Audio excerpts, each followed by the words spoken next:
Hello friends, welcome to JS analysis centre. तो daily current affair के session में आज हम डिस्कस करेंगे 5 जनवरी का करंट अफेयर।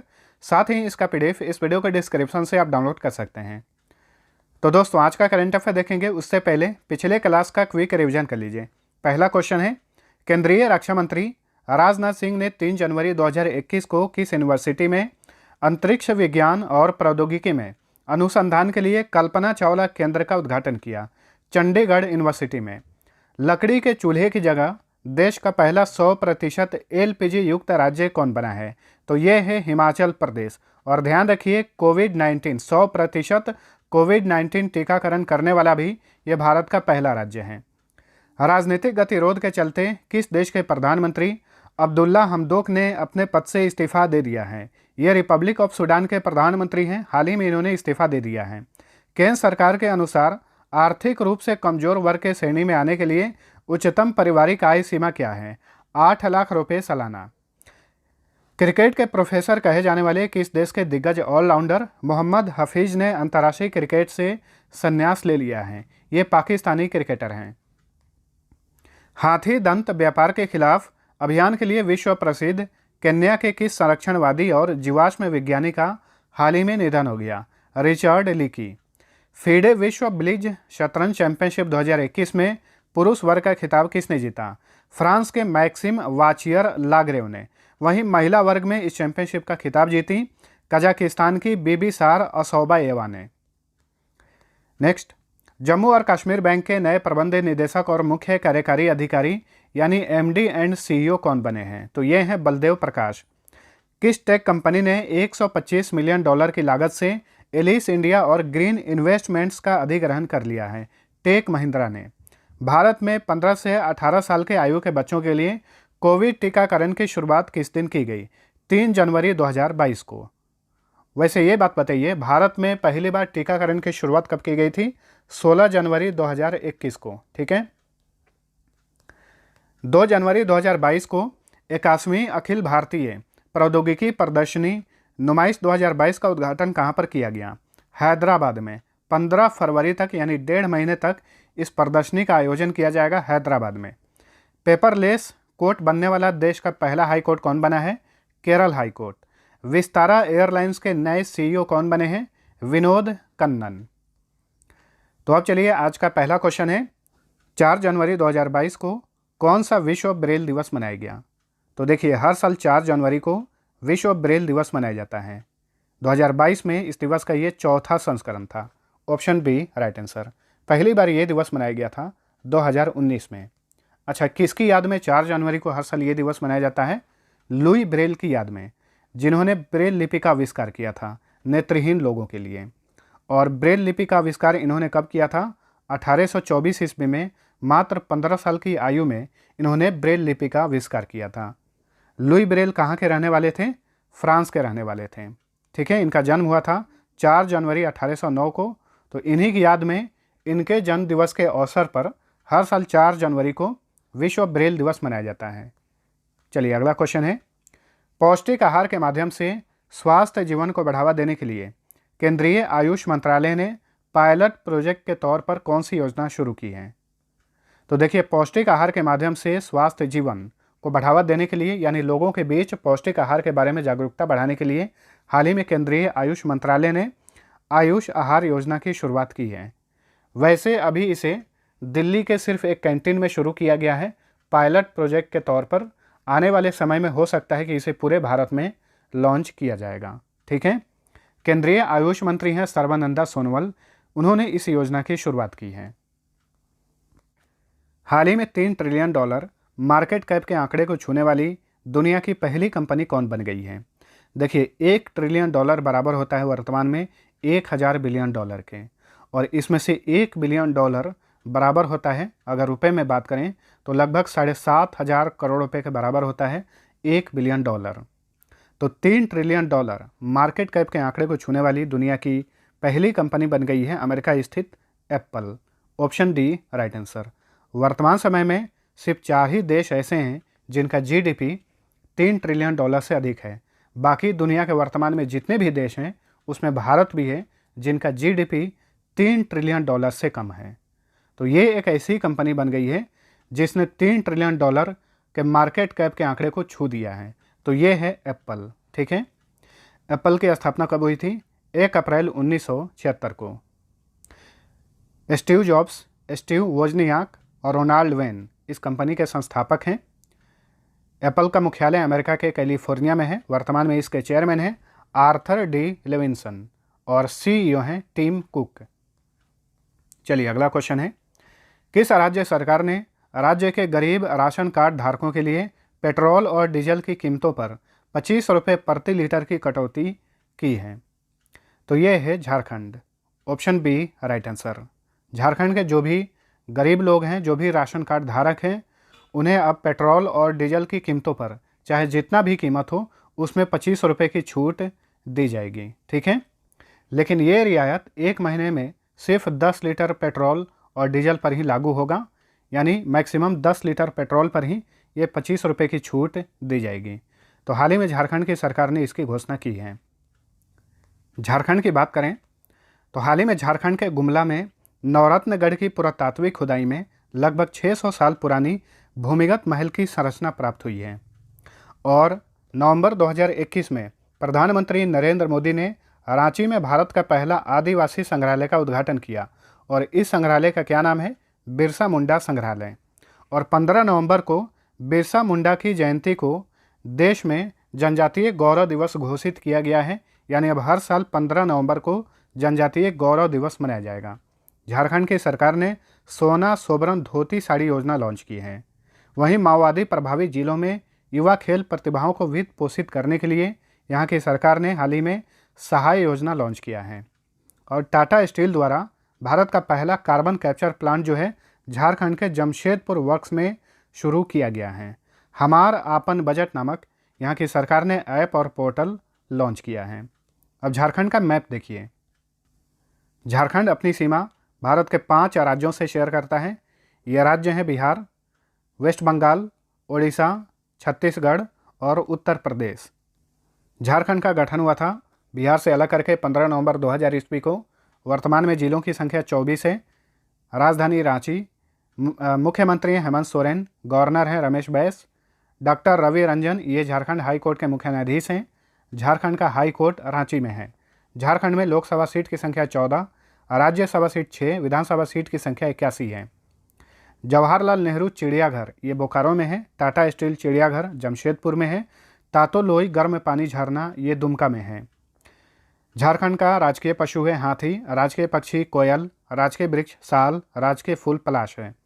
हेरो, सोहराय, जापी, जतरा, जदुर, डोमकच तथा कर्मा यहाँ के प्रसिद्ध लोक नृत्य हैं, यानी फोक डांस हैं। बेतला नेशनल पार्क, उद्धव पक्षी विहार और चंद्रपुर पक्षी विहार ये भी झारखंड में है। Dalma wild life sanctuary, Gautam Buddha wild life sanctuary, Hazaribagh wild life sanctuary, Palamu wild life sanctuary, Parasnath wild life sanctuary, Palkot wild life sanctuary सारे झारखंड में हैं। मैथन डैम तिलैया डैम बराकर नदी पर है। कोनार डैम कोनार नदी पर, पंचेत डैम और तेनुघाट डैम ये दामोदर नदी पर हैं। मुंडा, हो, बिरहोर, असुर, कोरबा, संथाल और ओरांव यहाँ के प्रमुख ट्राइब्स हैं। चलिए अगला क्वेश्चन। 3 जनवरी 2021 को केंद्रीय शिक्षा और कौशल विकास मंत्री धर्मेंद्र प्रधान ने national educational alliance for technology यानी नीट का कौन सा संस्करण लॉन्च किया? तो केंद्रीय मंत्री धर्मेंद्र प्रधान ने नीट का तीसरा संस्करण लॉन्च किया है, यानी नीट 3.0 को लॉन्च किए हैं केंद्रीय मंत्री धर्मेंद्र प्रधान। तो ऑप्शन ए राइट आंसर। अब ये नीट क्या है इसके बारे में जान लीजिए। तो नीट को अखिल भारतीय तकनीकी शिक्षा परिषद और एडटेक कंपनियों के साथ मिलकर शुरू किया गया है। इसका उद्देश्य भारत में शिक्षार्थियों की यानी छात्रों की सुविधा के लिए शिक्षा अध्यापन में सर्वश्रेष्ठ तकनीकी उत्पादों यानी टेक्निकल प्रोडक्ट्स को एक मंच पर लाना है। नीट की शुरुआत कब की गई थी? जनवरी 2020 में। केंद्रीय गृह सचिव अजय कुमार भल्ला ने साइबर अपराध को नियंत्रित करने के उद्देश्य से किस नाम से एक त्रैमासिक न्यूज लेटर लॉन्च किया है? तो देखिए, केंद्रीय गृह सचिव अजय कुमार भल्ला, इन्होंने हाल ही में एक त्रैमासिक न्यूज लेटर लॉन्च किया है। इसका नाम है साइबर प्रवाह, यानी हर 3 महीने पर इस न्यूज लेटर को प्रकाशित किया जाएगा। किसके द्वारा? भारतीय साइबर अपराध समन्वय केंद्र द्वारा इस न्यूज़लेटर को हर 3 महीने पे प्रकाशित किया जाएगा। इसका नाम है साइबर प्रवाह। इसके अलावा केंद्रीय गृह सचिव अजय कुमार भल्ला ने 2 मैनुअल भी लॉन्च किया है। एक है cyber hygiene for cyber space dos and don't basic manual और एक है cyber hygiene for cyber space dos and don't advance manual. ठीक है, तो साइबर अपराध पर रोक लगाने के लिए ये मैनुअल और न्यूज़लेटर लॉन्च किए गए हैं। 11वें बहुराष्ट्रीय नौसैनिक युद्धाभ्यास मिलान 2022 का विषय क्या है? तो इस बार जो मिलान युद्धाभ्यास का आयोजन किया जाएगा ये 11वां संस्करण होगा। इसका थीम निर्धारित किया गया है कैमरेडरी, कोहेशन एंड कोलैबोरेशन। इस थीम को हिंदी में बोलेंगे भाईचारा, सामंजस्य और सहयोग। भारत ने इस युद्धाभ्यास में भाग लेने के लिए 46 देशों को आमंत्रित किया है। तो मिलान जो है ये एक बहुराष्ट्रीय नौसैनिक युद्धाभ्यास है। इस बार इसका आयोजन कहाँ पर किया जाएगा? आंध्र प्रदेश के विशाखापट्टनम में फरवरी के अंत में इसका आयोजन किया जाएगा। हर 2 साल पर इस युद्धाभ्यास का आयोजन किया जाता है। इसकी शुरुआत की गई थी 1995 में। अब दोस्तों हाल ही फिलहाल में यानी 2021 में जो भी महत्वपूर्ण युद्धाभ्यास आयोजित किए गए हैं इनका एक बार फटाफट अच्छे से रिवीजन कर लीजिए। बहुराष्ट्रीय आपदा राहत अभ्यास जिसका आयोजन हाल ही में पुणे में किया गया था, इसका नाम है पैनेक्स 2021। ठीक है, एक्स डेजर्ट नाइट 2021 का आयोजन कहाँ पर किया गया था? जोधपुर में। और ये भी ध्यान में रखिएगा कौन सा युद्धाभ्यास किन 2 देशों के बीच में आयोजित किया जाता है। तो एक्स डेजर्ट नाइट ये आयोजित किया जाता है भारत और फ्रांस के बीच में। वहीं भारत और अमेरिका के बीच में 16वां युद्धाभ्यास 2021 का आयोजन राजस्थान के बीकानेर में किया गया था। भारत और अमेरिका के बीच में ही वज्र प्रहार का 11वां संस्करण हिमाचल प्रदेश के बकलोह में आयोजित किया गया था। भारत और किर्गिस्तान के बीच में 8वां खंजर 2021 युद्धाभ्यास का आयोजन बिश्केक में किया गया था। किर्गिस्तान की राजधानी है बिश्केक। भारत और फ्रांस के बीच में वरुण 2021 के 19वें संस्करण का आयोजन अरब सागर में किया गया था। वहीं भारत और इंडोनेशिया के बीच में समुद्र शक्ति 2021 युद्धाभ्यास का आयोजन इंडोनेशिया में ही किया गया था। इस युद्धाभ्यास का ये 3रा संस्करण था। वहीं भारत और श्रीलंका के बीच में 8वां मित्र शक्ति 2021 युद्धाभ्यास का आयोजन किया गया श्रीलंका के अम्पारा में। एक और इम्पोर्टेंट युद्धाभ्यास है एक्वेरिन 2021 के 11वें संस्करण का आयोजन मालदीव के कड्डू द्वीप में आयोजित किया गया था। तो याद रखिएगा एक्वेरिन युद्धाभ्यास किन 2 देशों के बीच में आयोजित किया जाता है? भारत और मालदीव के बीच में। चलिए अगला क्वेश्चन है, भारत में सेमीकंडक्टर्स और डिस्प्ले मैन्युफैक्चरिंग इकोसिस्टम के विकास के लिए किसने इंडिया सेमीकंडक्टर मिशन यानी ISM लॉन्च किया है? तो केंद्रीय इलेक्ट्रॉनिक्स और सूचना प्रौद्योगिकी मंत्रालय ने हाल ही में इंडिया सेमीकंडक्टर मिशन लॉन्च किया है। इस मिशन का उद्देश्य है भारत में अधिक से अधिक सेमीकंडक्टर्स और डिस्प्ले बनाना। तो ऑप्शन डी राइट आंसर है। आप सभी को पता होगा कि हाल ही में भारत सरकार ने भारत में अधिक से अधिक सेमीकंडक्टर्स और डिस्प्ले मैन्युफैक्चरिंग के लिए 76,000 करोड़ रुपए PLI योजना की मंजूरी दी है। प्रोडक्शन लिंक्ड इंसेंटिव की मंजूरी दी है 76,000 करोड़ रुपए की, इसे भी नोट करिए। केंद्रीय इलेक्ट्रॉनिक्स और सूचना प्रौद्योगिकी मंत्री कौन है? अश्विनी वैष्णव हैं। उनके पास रेल मंत्रालय भी है। ठीक है, केंद्रीय भारी उद्योग मंत्रालय के मंत्री कौन है? महेंद्र नाथ पांडे। केंद्रीय सूचना और प्रसारण मंत्री कौन है? अनुराग सिंह ठाकुर। ठाकुर के पास एक और मंत्रालय है, केंद्रीय खेल मंत्रालय। केंद्रीय सूक्ष्म लघु और मध्यम उद्यम मंत्री कौन है? नारायण तातू राणे। चलिए अगला क्वेश्चन है, केंद्र सरकार के बाल विवाह निषेध संशोधन विधेयक 2021 की जांच किसकी अध्यक्षता वाली संसदीय अस्थायी समिति कर रही है? तो देखिए, केंद्र सरकार ने एक प्रस्ताव पारित किया है जिसमें लड़कियों की विवाह की आयु 18 साल से बढ़ाकर 21 साल करने की बात कही गई है। इसके लिए संसद में एक विधेयक पेश किया जाना है, लेकिन इस विधेयक की जांच के लिए संसदीय अस्थायी समिति जो है इसकी जांच कर रही है। तो ये बताइए इस समिति के अध्यक्ष कौन है? इस समिति के अध्यक्ष हैं विनय सहस्त्रबुद्धे हैं। इस समिति में कुल सदस्यों की संख्या 31 है। इसमें एकमात्र महिला सदस्य हैं सुष्मिता देव। और एक बात यहाँ पे सबसे ज़्यादा इम्पोर्टेंट है कि जो केंद्र सरकार लड़कियों की विवाह की आयु 18 साल से बढ़ाकर 21 साल करना चाह रही है, इसके लिए किसने सिफारिश की थी? तो जाया जेटली समिति ने इसके लिए सिफारिश की थी, यानी एक समिति है जिसके अध्यक्ष हैं जाया जेटली। इन्होंने इसकी सिफारिश की थी कि महिलाओं की आयु कानूनी आयु जो है 18 साल से बढ़ाकर 21 साल कर दिया जाए। ठीक है, इसके लिए किस कानून में संशोधन किया जाएगा? बाल विवाह निषेध अधिनियम 2006 में संशोधन किया जाएगा। चलिए अगला क्वेश्चन है, वर्ष 2022 के लिए G7 यानी ग्रुप ऑफ 7 संगठन का अध्यक्ष कौन बना है? तो हर साल G7 का कोई ना कोई अध्यक्ष बनता है। 2022 के लिए G7 का अध्यक्ष बना है जर्मनी, और जर्मनी की ओर से जर्मनी के चांसलर ओलाफ स्कोल्ज इसकी अध्यक्षता करेंगे। ठीक है, हर साल G7 समिट का भी आयोजन किया जाता है। इस बार इस समिट का आयोजन कहाँ पर किया जाएगा? जर्मनी के बेवरियन एल्प्स में इसका आयोजन किया जाएगा, और इस समिट का यह 48वां संस्करण होगा। पिछली बार G7 समिट का आयोजन कहाँ पर किया गया था? यूनाइटेड किंगडम के कैरबिस बे के कार्नवाल में 47वें G7 समिट का आयोजन जून 2021 में किया गया था। ठीक है, G7 की स्थापना कब हुई थी? 25 मार्च 1973 को वाशिंगटन डीसी में इसकी स्थापना की गई थी। G7 के 7 सदस्य देश हैं, America, United kingdom, Japan, Germany, Italy, Canada और फ्रांस। ठीक है, ध्यान रखिएगा भारत जो है G7 का सदस्य देश नहीं है। आंसर था जर्मनी। ध्यान रखिए, जर्मनी द्वारा जलवायु परिवर्तन के खिलाफ लड़ाई में सहायता के लिए भारत को हाल ही में जर्मनी ने 1.2 अरब यूरो सहायता राशि देने की घोषणा की है, और जर्मनी में ही विश्व की पहली स्वचालित ट्रेन लॉन्च की गई है। और अनुसंधान और विकास के क्षेत्र में महिलाओं की भागीदारी बढ़ाने के लिए भारत और जर्मनी ने एक कार्यक्रम लॉन्च किया है, इसका नाम है वाइजर। और वाइजर का फुल फॉर्म क्या होता है? Women's involvement in science and engineering research. Germany की राजधानी है बर्लिन, और बर्लिन जो शहर है ये स्प्री नदी के तट पर है। जर्मनी के हाल ही में नए चांसलर बने हैं ओलाफ स्कोल्ज, इन्हें एंजेला मार्केल की जगह नियुक्त किया गया है। जर्मनी के राष्ट्रपति हैं फ्रैंक वाल्टर स्टीनमियर। ठीक है, प हटा दीजिए, ये होगा स्टीनमियर। जर्मनी की संसद का नाम है बुंडेस्टैग, और यहाँ की करेंसी है यूरो। चलिए अगला क्वेश्चन है, स्वच्छ भारत मिशन ग्रामीण के चरण 2 के तहत 31 दिसंबर 2021 तक सबसे अधिक खुले में शौच मुक्त यानी ODF प्लस गांवों की सूची में कौन सा राज्य शीर्ष पर है?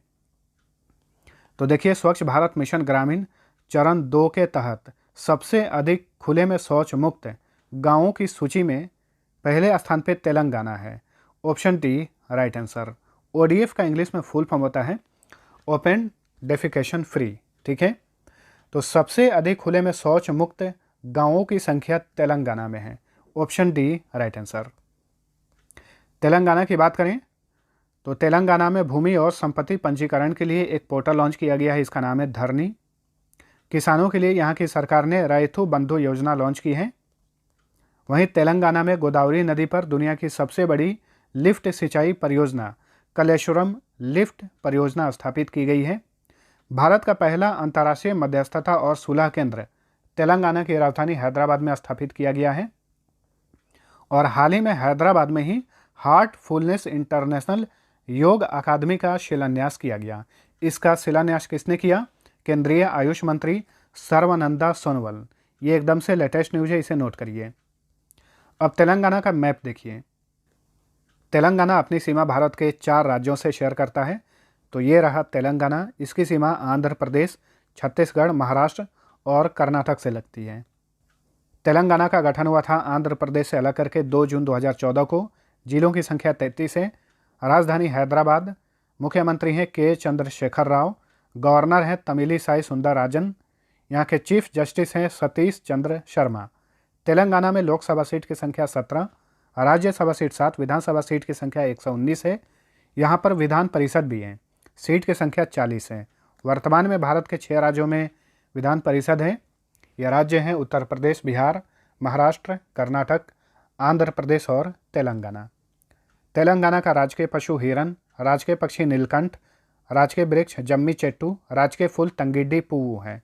पेरिनी शिवा टंडवम या पेरिनी थंडावम यहाँ का लोक नृत्य है। Mahavir Harina Vanasthali national park Mrugavani national park Telangana में है। Amrabad tiger reserve, Kawal tiger reserve, ये भी तेलंगाना में है। यहाँ पे बहुत सारे डैम भी हैं। नागार्जुन सागर डैम, कोयल सागर डैम कृष्णा नदी पर है, निजाम सागर डैम मंजीरा नदी पर है, मनेर डैम मनेर नदी, और श्रीपद सागर डैम गोदावरी नदी पर है। चलिए अगला क्वेश्चन है, जल शक्ति मंत्रालय के स्वच्छ गंगा के लिए राष्ट्रीय मिशन के नए महानिदेशक कौन बने हैं? तो देखिए, जल शक्ति मंत्रालय के स्वच्छ गंगा के लिए राष्ट्रीय मिशन के नए डायरेक्टर जनरल बने हैं G Ashok Kumar. Option A right answer. Option में और भी नाम है, वी एस पठानिया, इन्हें हाल ही में इंडियन कोस्ट गार्ड का डायरेक्टर जनरल बनाया गया है। विनय कुमार त्रिपाठी, ये हाल ही में रेलवे बोर्ड के नए चेयरमैन और सीईओ बने हैं। वासुदेवन पीएन, इन्हें हाल ही में इक्विटास स्मॉल फाइनेंस बैंक का मैनेजिंग डायरेक्टर और सीईओ नियुक्त किया गया है। अच्छा, ये बताइए वर्तमान में जल शक्ति मंत्री कौन है? गजेंद्र सिंह शेखावत हैं। नेक्स्ट, सार्वजनिक क्षेत्र की कंपनी तेल और प्राकृतिक गैस निगम यानी ओएनजीसी के प्रथम महिला चेयरमैन और प्रबंध निदेशक यानी सीएमडी कौन बनी है? तो ओएनजीसी की प्रथम महिला सीएमडी बनी है Alka Mittal. Option B right answer. इन्हें सुभाष कुमार की जगह नियुक्त किया गया है। ठीक है, ऑप्शन में और भी नाम है, इनकी भी नियुक्तियां हाल ही में की गई, इन्हें भी याद रखिएगा। गीता गोपीनाथ जो कि भारतीय मूल की हैं, ये हाल ही में इंटरनेशनल मॉनेटरी फंड की उप प्रबंध निदेशक बनी हैं। राधिका झा जो ऑप्शन सी नंबर पे हैं, इन्हें हाल ही में एनर्जी एफिशिएंसी सर्विसेज लिमिटेड का सीईओ नियुक्त किया गया है। और जो ऑप्शन डी नंबर पे हैं, ये भारतवंशी हैं लीना नायर, इन्हें हाल ही में फ्रांस की जो मशहूर फैशन कंपनी है शनेल, उसका सीईओ बनाया गया है। ठीक है, ये शनेल की सीईओ बनी है लीना नायर। ओएनजीसी की बात करें तो इसका इंग्लिश में फुल फॉर्म होता है oil and natural gas corporation. इसकी स्थापना की गई थी 14 अगस्त 1956 को। इसका मुख्यालय नई दिल्ली में है। अच्छा, हाल ही फिलहाल में महिलाओं की नियुक्ति की गई है और इस तरह का क्वेश्चन काफ़ी इंपॉर्टेंट होता है कि किसी संस्था में या किसी ऑर्गेनाइजेशन की जब भी कोई पहली महिला नियुक्त होती है तो काफ़ी इंपॉर्टेंट होता है। इस तरह की नियुक्तियां हाल ही फिलहाल में की गई हैं, इन्हें भी याद रखिएगा। भारतीय प्राणी सर्वेक्षण यानी जूलॉजिकल सर्वे ऑफ इंडिया, जिसका हेडक्वार्टर कोलकाता में है, इसकी पहली महिला निदेशक यानी डायरेक्टर बनी है Dhriti Banerjee.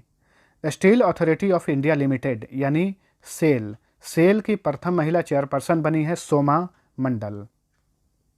Standing Conference of Public Enterprises यानी एस्कोप की प्रथम महिला चेयरमैन बनी है सोमा मंडल। ठीक है, तो ध्यान रखिएगा, चाहे सेल हो चाहे स्कोप हो, इसकी प्रथम महिला चेयरमैन जो है सोमा मंडल हैं। National council of applied economic research की प्रथम महिला महानिदेशक यानी डायरेक्टर जनरल बनी है पूनम गुप्ता। और भारतीय वायुसेना में जम्मू कश्मीर की प्रथम महिला फाइटर पायलट कौन बनी है? माव्या सूदन। तो फ्रेंड्स, ये था हमारा आज का करंट अफेयर। वीडियो पसंद आया है तो लाइक और शेयर जरूर करना। अब लास्ट पेज का आंसर जान लीजिए। पहला क्वेश्चन था, बैडमिंटन वर्ल्ड फेडरेशन द्वारा पुरुष प्लेयर ऑफ द ईयर से किसे सम्मानित किया गया है? इसका राइट आंसर था ऑप्शन डी वेक्टर एक्सेल्सन को। वहीं अगर महिलाओं के बारे में पूछता तो ताइवान की ताई तुजू इंग जो हैं, ये महिला प्लेयर ऑफ द ईयर 2021 से सम्मानित की गई हैं। दूसरा क्वेश्चन था, हाल ही में किस बैंक ने महिलाओं के लिए महिला मित्र प्लस नामक बचत योजना लॉन्च किया है? फेडरल बैंक ने। ऑप्शन सी राइट आंसर था। अब चलिए, आज का पहला क्वेश्चन है, 5 दिसंबर 2021 को किस विषय के साथ विश्व मृदा दिवस मनाया गया? दूसरा क्वेश्चन है, हाल ही में सेमेरू ज्वालामुखी को विस्फोट के कारण चर्चा में देखा गया, ये ज्वालामुखी किस देश में स्थित है? तो दोनों क्वेश्चन का आंसर नीचे कमेंट करके बताइए। मिलते हैं अगले वीडियो में, तब तक के लिए टेक केयर।